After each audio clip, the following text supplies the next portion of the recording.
negar a si mesmo um pouco mais sobre o assunto. Seja muito bem-vindo. É muito mais fácil e comum a pessoa julgar e dizer o que o outro deve ser ou fazer, do que antes de tudo olhar e enxergar a si mesmo. A questão de ser fácil é porque, não avaliando e confrontando a si próprio, geralmente o indivíduo se vê ou se sente numa condição apta ou superior de julgamento sobre o outro, quando que, na verdade, tal sujeito pode estar numa condição igual ou pior àquele que julga.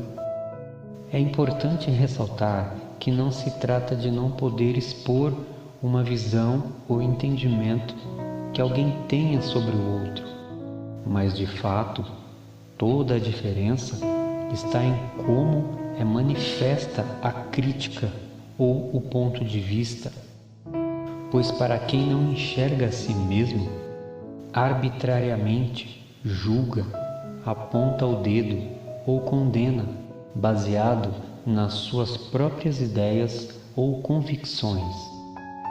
Por outro lado, alguém que procura e busca conhecer a si mesmo, quando entra no confronto entre si próprio, compreende ser tão vulnerável, falho e passível de cair quanto ao outro que esteja numa condição errática ou que lhe causa males.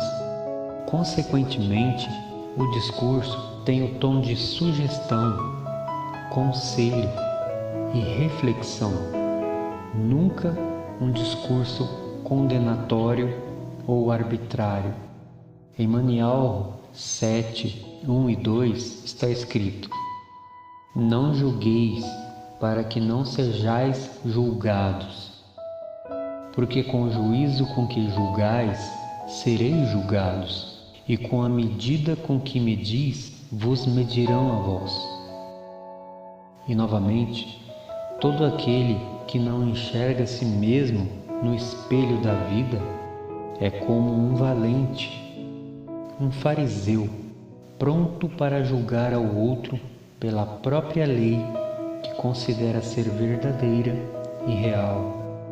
É importante considerar que não olhar para si mesmo no espelho da vida é caminhar pela trilha da soberba, da independência e da rebeldia, porque, em resumo, a pessoa só enxerga e ouve o próprio ego, que geralmente o respalda e o consolida como certo na razão do que expõe. Observe 1 Coríntios 11, 31. Mas, se nós nos julgássemos a nós mesmos, não seríamos julgados. Veja o quanto é mais fácil ver e julgar ao outro do que procurar e exercer a justiça em si próprio. Não é à toa que neste mundo perverso temos visto as pessoas tomarem partido, erguerem bandeiras, defenderem ideologias, escolherem lados, enfim, defendendo ideias ou conceitos que, na verdade, não estão em prol do bem das pessoas, mas no intuito de dividir, destruir, desunir, fragmentar, desestruturar, matar as pessoas e a sociedade em geral. E nisso tudo, por isso que vemos pessoas matarem as outras só porque veste uma camisa de um outro time de esporte, sem nem saber quem seja ou como pensa esta pessoa. Vemos uns cortarem as cabeças dos outros só porque creem diferente. Vemos vândalos em protestos que saqueiam e destroem patrimônios públicos e privados simplesmente por estarem do lado de determinada ideologia que em si não incita a destruição, agressão ou vandalismo.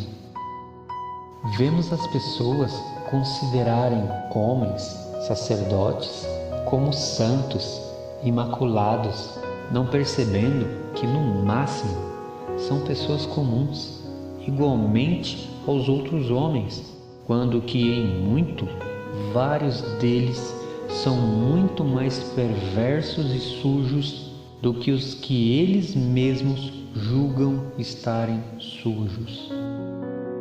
Estes foram exemplos, porque a ideia é sugerir uma avaliação e reflexão, pois é nítido e de fácil compreensão perceber que alguém que não nega a si mesmo é igual a uma criatura grotesca e morta espiritualmente. E por quê?